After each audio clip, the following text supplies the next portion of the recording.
अक्सर सभी कहते हैं कि चर्चा करो, बातें करो, लेकिन चिल्लाओ नहीं। तो इसके ऊपर एक बात बहुत अच्छी याद आती है कि एक बार एक हिंदू सन्यासी जो होते हैं, वो अपने शिष्यों के संग गंगा नदी के तट पर स्नान करने के लिए जाते हैं। वहाँ पर एक परिवार भी आया होता है।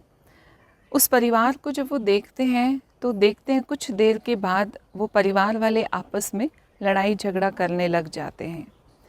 तभी सन्यासी अपने शिष्यों से पूछते हैं कि अक्सर करके लोग गुस्से में इतना चिल्लाते क्यों हैं।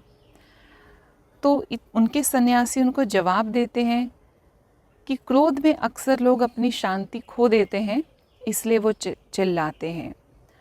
तो उन्होंने कहा कि सभी लोग आसपास तो खड़े हैं, तो चिल्लाकर बोलने की क्या ज़रूरत है, धीमी आवाज़ में भी तो बात कर सकते हैं। तो कुछ शिष्यों ने फिर और सोचा और तरह तरह के जवाब दिए, लेकिन उन सब के जवाब सुनकर बाकी लोग संतुष्ट नहीं हुए। तब अंततः सन्यासी ने जवाब दिया कि देखो, जब दो लोग आपस में नाराज़ होते हैं तो उनके बीच की दिल की दूरी बढ़ जाती है, इसलिए वो अपनी बात समझाने के लिए ज़ोर ज़ोर से बोलते हैं। और जब ये दूरी और अधिक बढ़ जाती है तो वो और अधिक चिल्लाते हैं ताकि उनकी बात को वो समझ सके। फिर सन्यासी ने अपनी बात को समझाते हुए और बातें कही कि जब दो लोग आपस में बहुत ही दिल का स्नेह होता है, उनके दिल की दूरी नहीं होती है, उनके बीच में बहुत प्रेम होता है, तो फिर उनको कुछ भी कहने की ज़रूरत नहीं होती है। वो खामोशी से भी एक दूसरे की बात को समझ सकते हैं।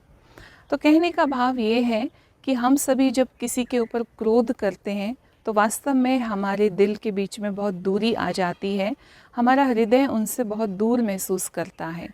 इसलिए अक्सर करके हम ज़ोर ज़ोर से चिल्लाकर अपनी बात को उनको समझाने की कोशिश करते हैं। तो हम सभी एक बात का हमेशा अभ्यास करें। ये कहानी हमें शिक्षा देती है कि कम बोलो, धीरे बोलो और मीठा बोलो। तभी कहा जाता है कि चर्चा करें, हम बातें करें, लेकिन चिल्लाएं नहीं। और स्नेह को जितना अधिक हम एक दूसरे के बीच में बनाए रखेंगे, उतना हमें अपने शब्दों को कम इस्तेमाल करना पड़ेगा। हमारा स्नेह भाव और प्रेम भाव ही हमारे भाव को उन तक पहुंचा सकता है। ओम शांति।